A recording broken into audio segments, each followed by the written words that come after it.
All right, thanks for joining my talk today. Really great to see so many of you here. So I'm Chris Miller. I'm an AWS hero. During the day, I run software development team. All other waking hours, I'm always coming up with new ideas for stuff I wish I had the time to build, but don't.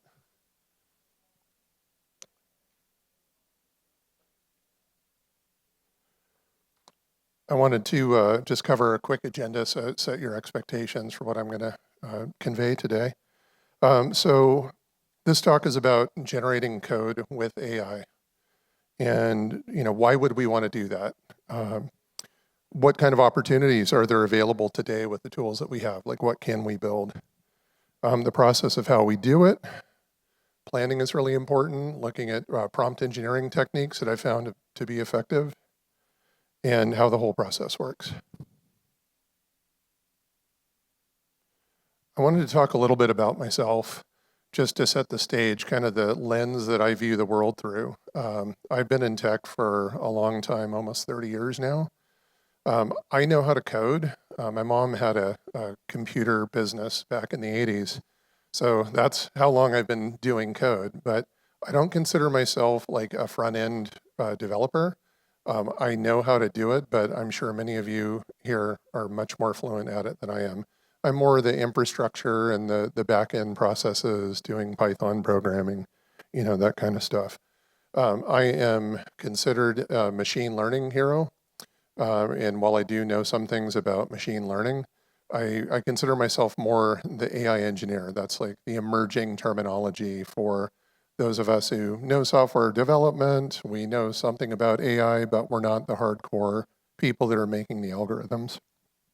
So, like I said, I wish I had the time to build things, to become that good full stack developer. I love the art of making applications, but I just don't have time. Okay, so let's see, background here.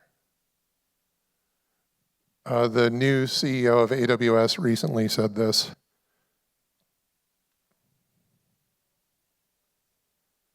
So that's how quickly he thinks things are going to change. And Jensen Huang from NVIDIA famously said earlier this year that he thought that we should stop teaching kids to code in school. And at that point, I kind of agreed with him. I'm starting to have little differing opinions. I think it's important for people to know how things work, but things are rapidly going to change. Let's see, I guess a couple other things I wanted to touch on before I move on here. I started out using Code Whisperer when it was brand new. How many here use a coding assistant? Like Copilot, Code Whisperer? Okay, all right. So those are great at doing, completing one line of code at a time, or maybe saying, write me like help me out. How do I connect to S3 and upload this file? And that's incredibly useful. But I felt like I wanted guidance on larger bodies of code because I do code semi-infrequently, so the syntax is not always top of mind. So I had an idea for a project and I asked ChatGPT, hey, write me a function, thinking like the programmer. I need a function to do this, and then I need a function to do that. And it started generating these functions for me. And I'm like, well, wait a minute. Hey, can you just write me a program that does this thing? And much to my amazement, it just started spitting out all this code. Didn't always run, but that really just seeded my mind that like, okay, I need to think bigger here because the tools are a lot more capable than I thought they would be. So at this point, I kind of leaned into prompt engineering and started using generative AI to automate small tasks. Lambda functions are a good use case. They're small enough that in a chat program like Cloud.ai or ChatGPT, you can generate entire functions. I've done migration scripts, stuff that as a system administrator role, I might have created a script to do some element of migrating somebody's workload from one place to another. And making integrations with APIs. Like I was able to make an integration that copies all of my Zoom recordings out of my account where they charge a lot of money for that cloud storage and put it into S3 where it's totally cheap. So I saw the opportunity to start executing on bigger ideas, and I think what we can do with the current process that I'm using is proof of concepts, maybe MVPs. And I think maybe we've reached a point where you can have, your cake and eat it too. It can be faster, better, and cheaper. Okay, so what does opportunity look like? I started small. This is a little generative AI program. It's really a wrapper with a large prompt where people can submit their star stories. Does everyone know what star stories are? Raise of hands. Okay, so that is the gold standard for interviewing in Silicon Valley and beyond.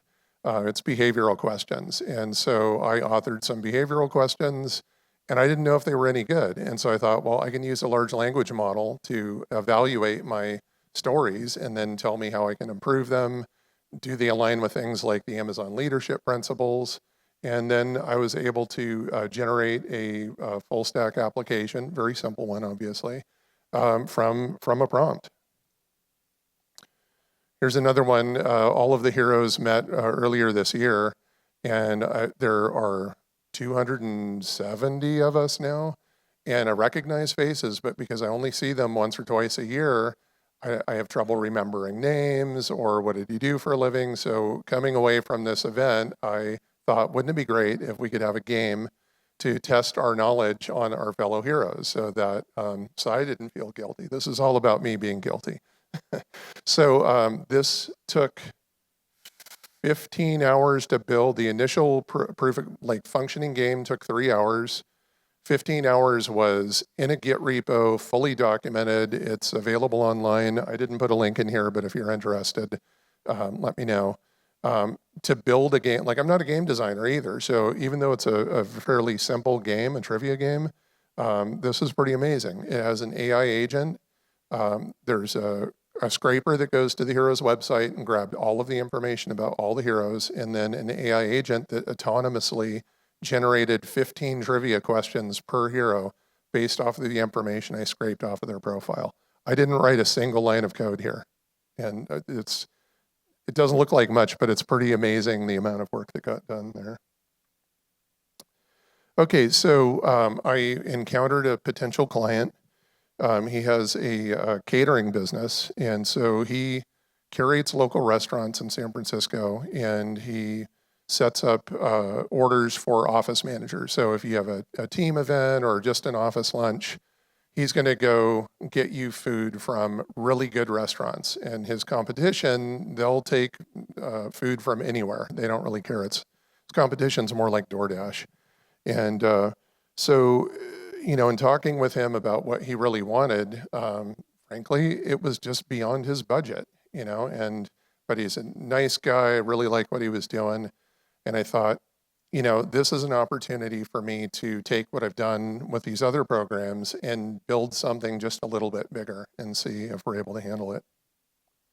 So I proposed to him that I will do your project for a reduced fee, but I'm going to use AI to do it. So some of the pain points he had was onboarding new clients.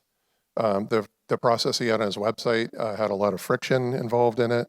The office managers having to manage RSVPs from their entire team, figuring out their food preferences, whether it's vegetarian or they have food allergies, that kind of thing. His existing website, the experience was disconnected, and he got some feedback from potential clients, and he was losing opportunities.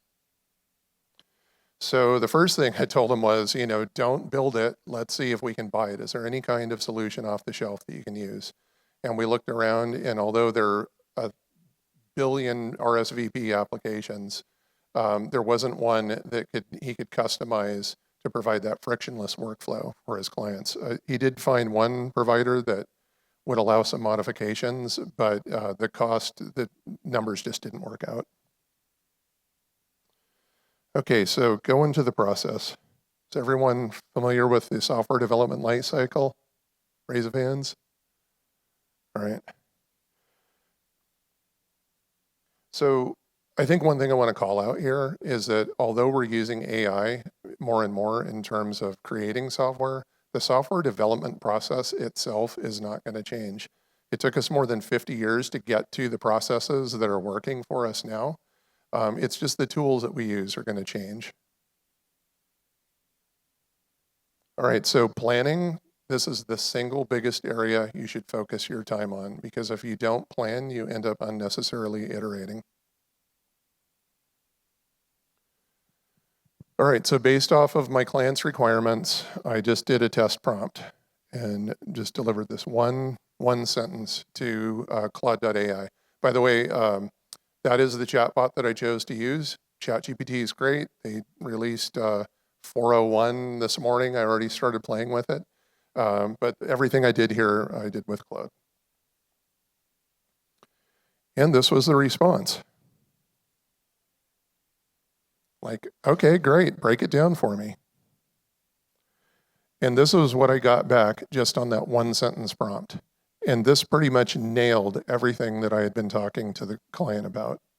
For a couple other things we'll add to this, but this is a pretty comprehensive list of features.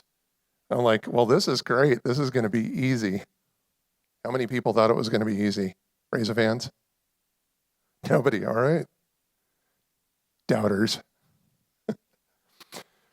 All right, so I said, go for it, and it came back with this suggested stack. And like, okay, hey, fine, that's a great stack, but it's not what I want to use, because I like AWS Amplify. I'm a big fan. Gen 2 is just about ready for prime time.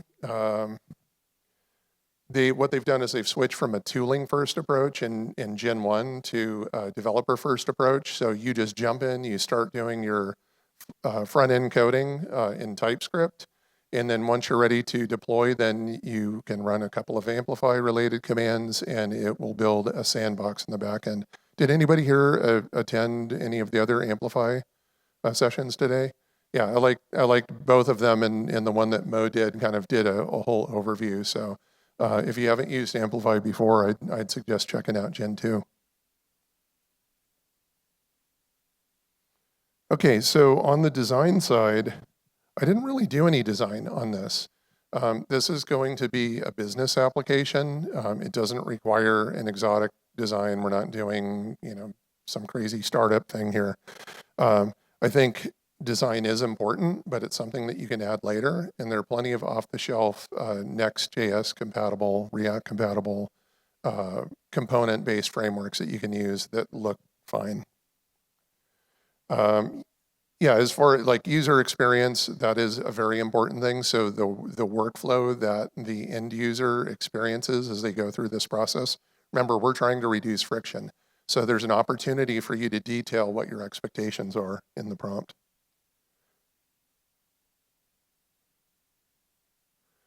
Okay, so the first thing I would do is test the waters. Pick whatever chatbot you want to use, throw an idea at it, no matter how abstract. Get a sense for how it's going to respond, because ultimately you're going to have to coerce the model to deliver things, what you want and how you want it to be delivered. Make notes on what's working and what's not, because you're going to use that information to build a prompt. I like using Google Docs. I just like copy and paste stuff there and kind of use it as a whiteboard for my thoughts, and then I organize it into a prompt.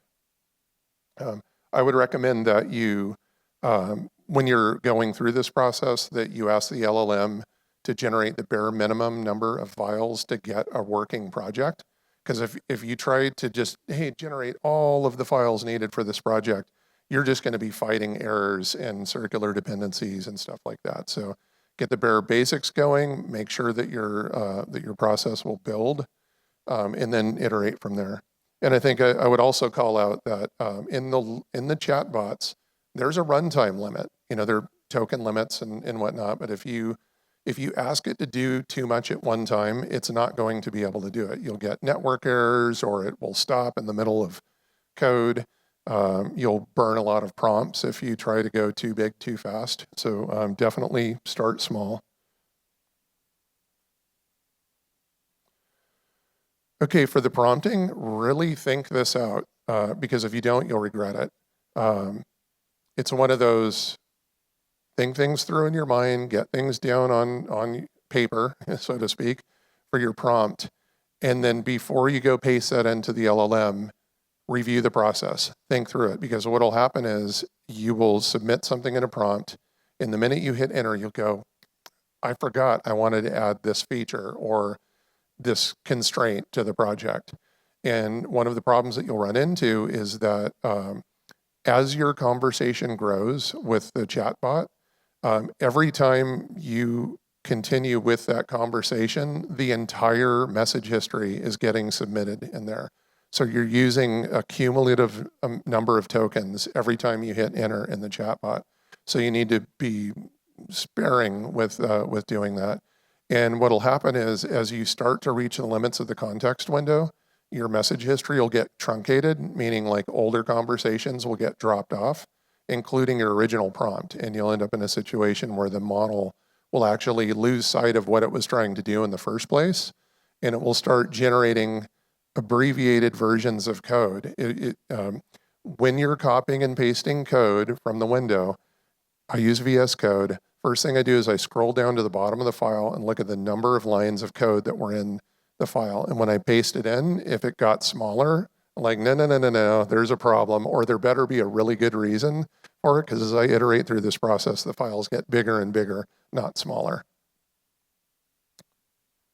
Use proper terminology. The models are very good at interpreting misspellings and whatnot, but if you're using inconsistent terminology, like I'm not even completely up on all of the front-end terminology, so I spend a fair amount of time making sure I'm using the right words to describe what I want. So being consistent with that terminology will definitely help, because you're maintaining context through the conversation. Spell check's another good idea. Okay, so I'm going to walk through some of the prompts that I used while I was working on this project. So I start with a project description. It was just that one-liner that I used before. And then I took the features that it suggested that we build, and then I put that in another data structure. This is abbreviated, but with Claude in particular, it understands XML tags, and it's a really effective way of compartmentalizing the information. Also, you want to put your instructions at the bottom of the prompt. So you put all of the data at the top, and as the model reads through everything, it consumes all of the background information. And then at the end, you have your instructions. And we're told by Anthropic that is the best. You get the best results by doing that.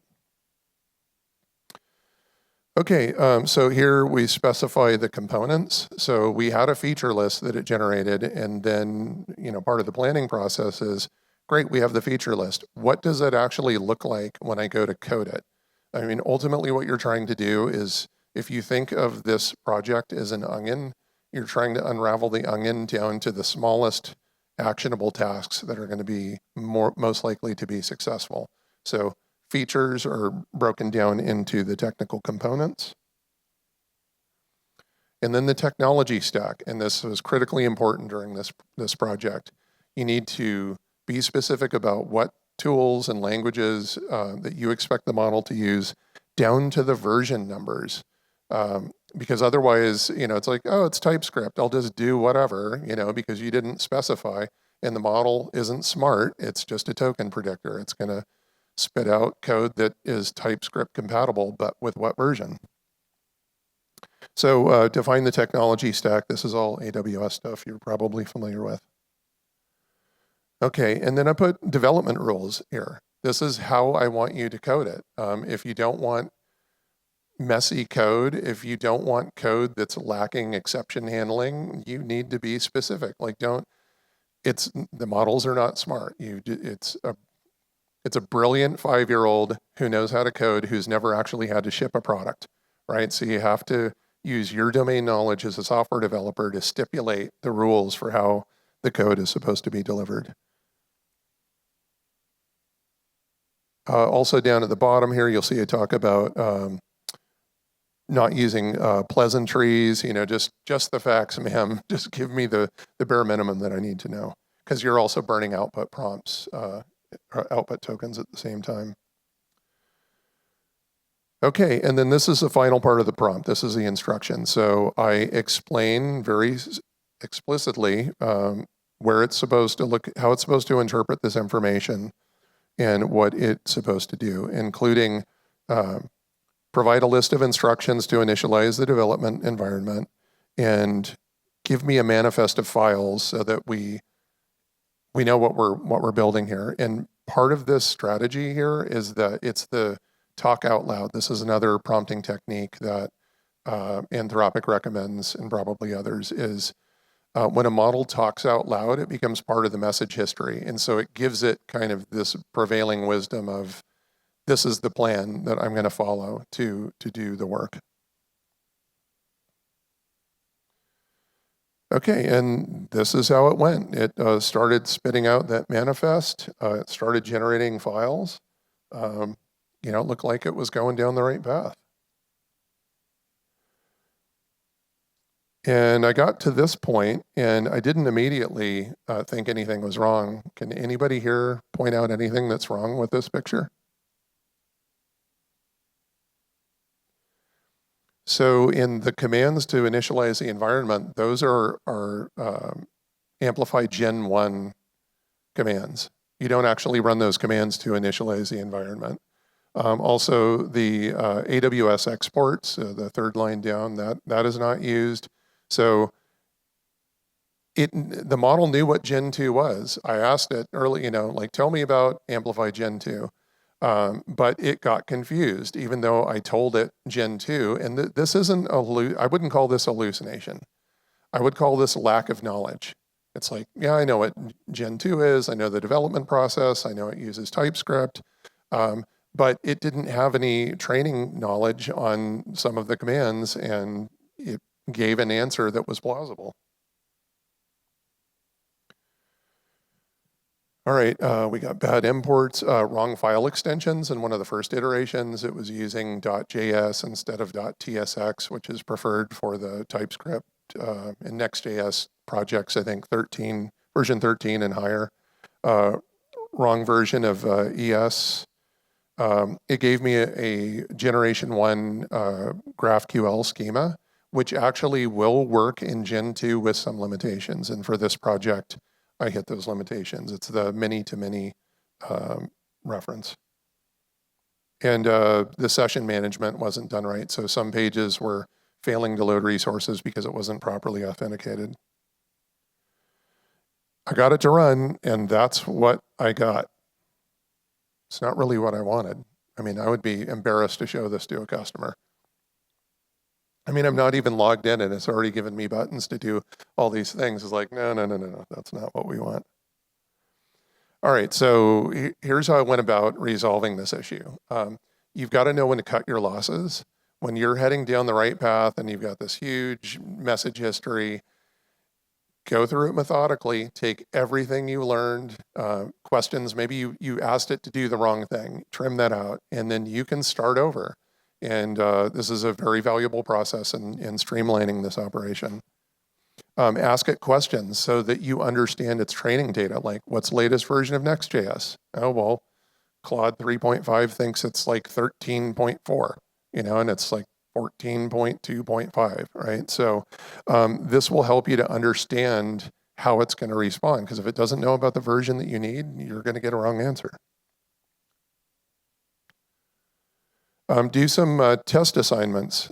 So like I mentioned about the GraphQL schema not working, I was able to go to the Amplify documentation. I was able to curate some of that information with a super sloppy copy and paste from the web page into a text file. And I was able to upload that to Claude.ai and say, this is the Gen 2 data migration guide.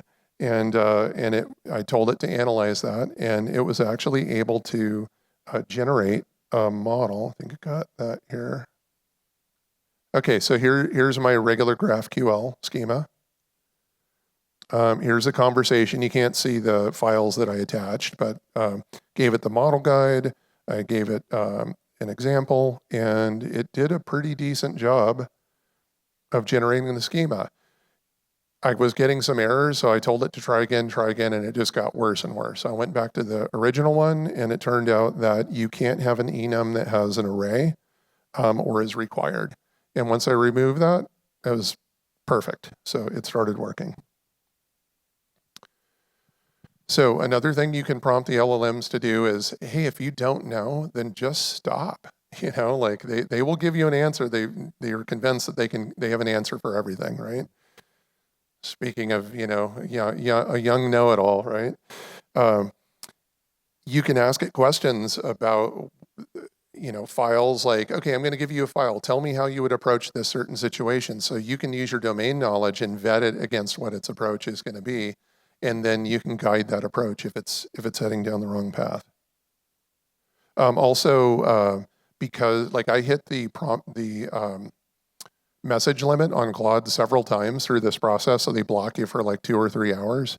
So it's helpful to say, tell me what you're going to do, but don't actually do it until I give you permission to do it. And it will explain it and stop, because otherwise it'll just start burning tokens, generating a bunch of code. You're like, no, no, no. There's no stop button, you know, in Claude.ai. All right, so in terms of prompting strategies, you know, be clear on your project requirements, define your software stack. We talked about that. Provide constraints. If there are things that you know about a language that it's going to do wrong, like tell it all TypeScript files should end in the suffix .tsx. You can just give it a bullet-pointed list of rules, and for the most part, it will obey. You want to remind the model not to be lazy. So I think in an earlier prompt you might have seen, I said, don't use brevity, don't use placeholders. You must provide complete code, because what will happen is at some point, and again, this is when the message history gets long, it will start giving you blocks of code like, okay, go like between here and here, update this. And then you burn a lot of time copying and pasting. Maybe you make mistakes, something changed. So I just insist, like, you already know the whole code base, like, just give me the entire file again. Even though that burns more output tokens, it's just more time efficient. And it's less error prone. So, you know, what chatbot you want to use, like ChatGPT is great because you can say, give it to me in a downloadable file, and it will give you a hyperlink, and you can click the link and it'll go to your downloads folder on your computer. Still got to move it around inside of your project, so that's handy. Claude does not currently have that capability, but it's got the artifacts, and so it's really nice to be able to see things happening kind of in a right pane, and then it has a copy-paste function. And honestly, my experience before today is that Claude.ai seems to have a better understanding of AWS in terms of like asking it to generate infrastructure as code, about the services, the way that you would write code to interact with them. So ChatGPT does fine. I think, you know, I don't have a study on this to prove my belief here, but it just seems to me in my experience that that Claude 3.5 is better, and it's super, super fast. Okay, so it got the project structure mostly right. It was able to finally give me the new style GraphQL schema, which is in a TypeScript notation. The majority of the code was pretty good. And this is kind of where it's going. I have not totally completed this app, but you know, this is a pretty decent start. There are a few things that I was having to troubleshoot that I haven't had the opportunity to kind of prompt into it. Like I said, some of the ways you have to interact with the new authentication model in Gen 2, but these are all solvable problems. And you know, I didn't come here today to tell you that like, hey, chatbots are great, like you should quit coding. You know, it's not perfect, but it's pretty darn good, and it saved a lot of time. Now, I don't know how long it would take a software developer to build something based on these requirements. In this latest iteration, I've got about a day in it, and that part of that was putting together this presentation. So I feel like, you know, if coding assistants are giving us, you know, 50% improvement in productivity, I feel like this approach is, an order of magnitude faster. And I'm really excited about where this is going. So some, closing thoughts here. I read a headline from an analyst late last year that said 15% of enterprise applications will be entirely built by AI by 2027. And even last year, I thought it's going to be way sooner than that. AWS has App Studio, so you can build small business-related apps just from a prompt. You can do that today. Us as software developers, our job is going to change. I feel that those of us that stay in the business are going to become software architects because large language models don't necessarily know how to architect something and take into consideration cost versus performance. Like what is the customer's use case? Do we do something that's highly scalable, or are we building something small? These are important considerations. And so I think it's important that we as developers, we need to be able to understand and communicate the value that we bring as our job reality changes. So yeah, I would recommend embrace the change now. Yeah. Thank you.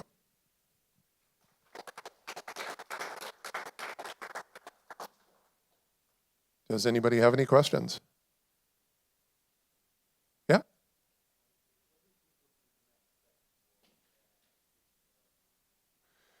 So I am aware that there are a number of companies that are working. Oh yeah, sorry about that. So the question is, where do I think that software development with AI is going?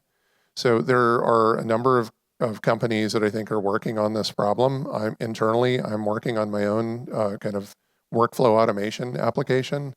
Like I said, I don't think the process of building software is going to appreciably change.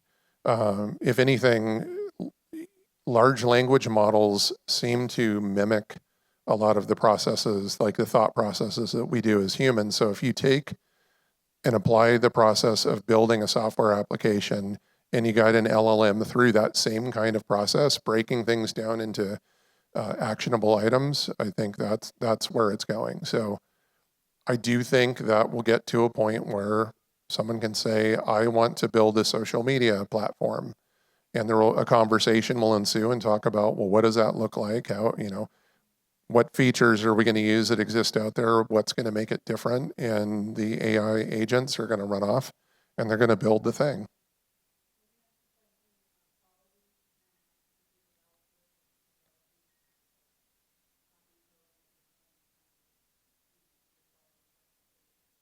Yeah. So the question is related to the quality of the code. Are we making sure that the code is clean?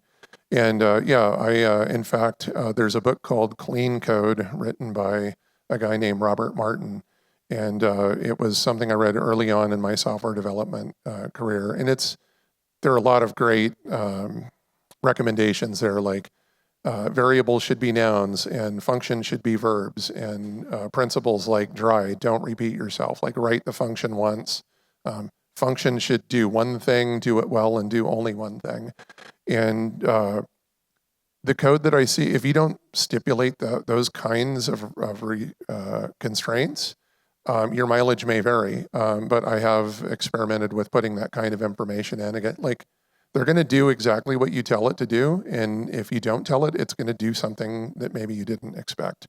The other thing is with CI/CD pipelines, build pipelines, you can hook in tools like Code Guru or Sneak as a third party to do code review, and it's not going to catch everything, but it's going to catch a lot of things to make sure that your code is clean. And there's a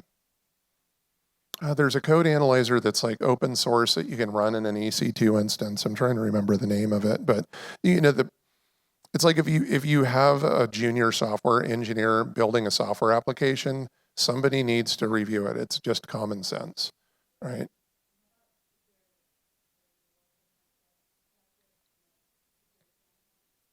Well, yeah, so code review is part of it, but in software architecture, putting the application behind a WAF, when that makes sense. The tools are all available. They're not necessarily expensive. It's really just a following best practices. I mean, I'm not advocating that somebody give a prompt and just ship a bunch of files that AI came out like, oh, it works. My job's done. No, it's not. You gotta review it for security and errors and warnings and stuff like that. So it's just doing things for us faster. Yep.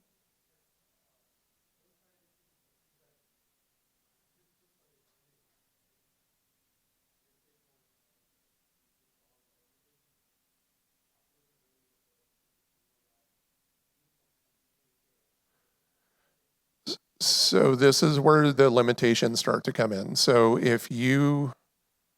your message history has to have knowledge of the code, right? And if you're starting a fresh session, which you will iterate over time, you're going to have to front load that conversation with enough information so that the model can speak intelligently about the particular code. So if you know, hey, I want to make this change, it has to be in this particular file, well, you can just upload that one file or the adjacent files, whatever it needs to know, and then you can say, this is what it does. Now I want to make it, I want to add this feature, and it will it will give you modified code for that. But you're going to run into limitations, and that's where I think, the next step is that we have a platform that does all the dicing up of the code and pulls in the pieces of knowledge as it needs to build. This process can be painful. It's also fun and exhilarating, so I recommend you try it.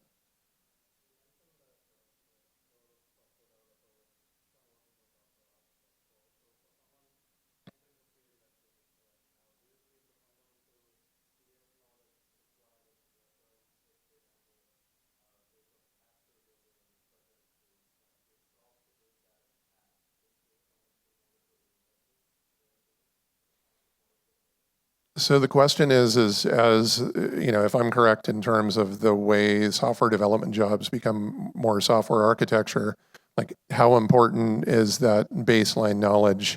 And this is coming from someone who's relatively new to the software development industry.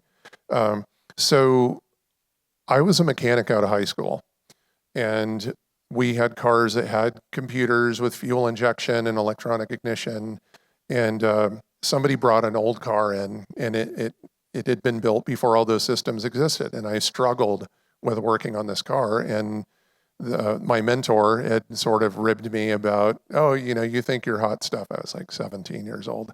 You don't even know how to adjust points on this old Chrysler.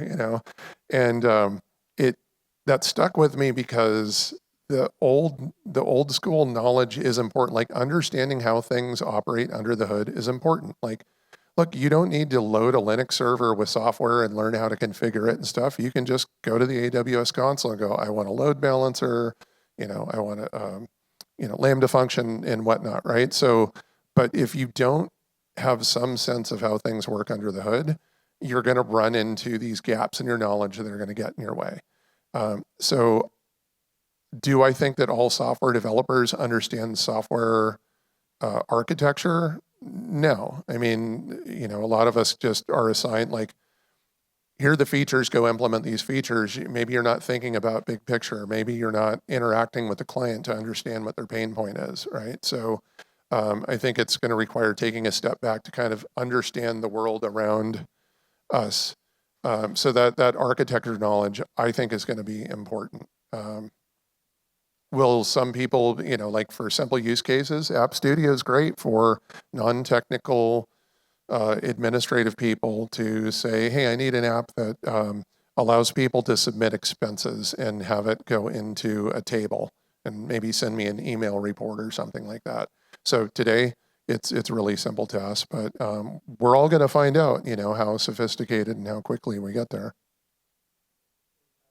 Yeah, yeah,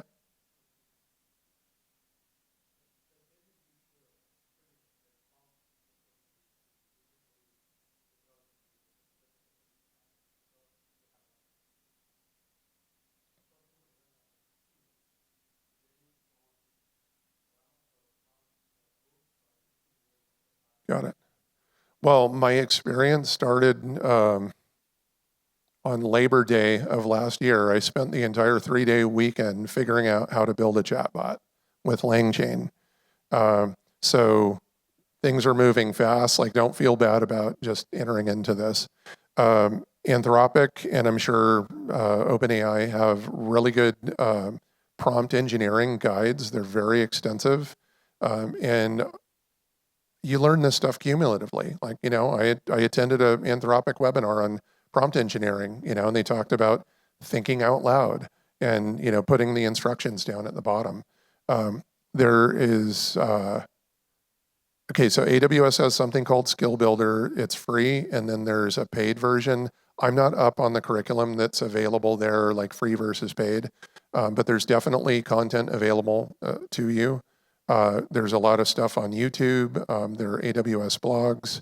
And then I think it's deeplearning.ai, I think they offer a lot of courses.